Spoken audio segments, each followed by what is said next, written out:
Star heroine Tamannaah craze గురించి ప్రత్యేకంగా చెప్పనక్కర్లేదు. ఇండస్ట్రీకి వచ్చి 20 ఏళ్లు కావస్తున్నా తమన్నాలో ఎటువంటి మార్పు లేదు. తమిళ, తెలుగు, హిందీ భాషలో నటించిన తమన్నా ఫుల్ పాపులారిటీ సంపాదించుకుంది. ముఖ్యంగా తమన్నా తెలుగు సినిమాల ద్వారా బాగా ఫేమస్ అయింది. తెలుగు స్టార్ హీరోస్ అందరితో నటించి మంచి గుర్తింపు సంపాదించింది. తమన్నా ప్రజెంట్ సినిమాల కన్నా వెబ్ సిరీస్ లో ఎక్కువగా నటిస్తూ ఉంది. తన తోటి హీరోయిన్స్ కాజల్, నయనతార, రకుల్, సమంత వంటి వారంతా పెళ్లి చేసుకోగా తమన్నా మాత్రం ఇంకా సినిమాలో నటిస్తుంది. అయితే ఈ ఏడాది తమన్నా పెళ్లి చేసుకునే అవకాశం ఉంది. తమన్నా బాలీవుడ్ నటుడు విజయ్ వర్మతో డేటింగ్ చేసింది. పెళ్లి కాకుండా వీరిద్దరు కలిసి ఒకే చోట కాపురం కూడా పెట్టేశారు. అయితే వీరి మధ్య ఏం జరిగిందో తెలియదు కానీ వీరి ప్రేమకైతే బ్రేక్ పడేసింది. ఇదిలో ఉంటే తాజాగా తమన్నా చేసిన కామెంట్స్ హాట్ టాపిక్ గా మారాయి. ప్రెజెంట్ చిన్న వయసులో ఇండస్ట్రీలోకి అడుగు పెట్టాను అని తమన్నా తెలిపింది. అయితే ఇదే టైంలో నన్ను అవమానించడానికి, నా నమ్మకాన్ని దెబ్బతీయడానికి ప్రయత్నించారని చెప్పుకొచ్చింది. కెరియర్ స్టార్టింగ్ లో ఒక సౌత్ స్టార్ హీరోతో సినిమా చేసే అవకాశం వచ్చింది. కొన్ని రోజులు షూటింగ్ కూడా చేశాం. అయితే ఆ హీరోతో చేయడానికి కొంత అసౌకర్యంగా అనిపించింది. వెంటనే దర్శక నిర్మాతలకి ఈ విషయం చెప్పాను. సినిమా చేయలేను అని తేల్చి చెప్పాను. దీంతో ఆ స్టార్ హీరో కోపం తెచ్చుకుని హీరోయిన్ ని మార్చండని నాపై కేకలు కూడా వేసేశారు.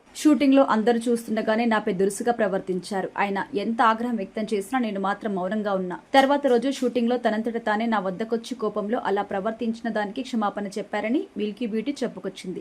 అయితే తనను ఇబ్బంది పెట్టిన హీరో పేరు మాత్రం చెప్పలేదు. ప్రజెంట్ ఇందుకు సంబంధించిన కామెంట్స్ వైరల్ అవుతున్నాయి. ఈ విషయం తెలుసుకున్న నెటిజన్లు ఎవరా ఆ స్టార్ హీరోని ఆరా తీయడం స్టార్ట్ చేశారు.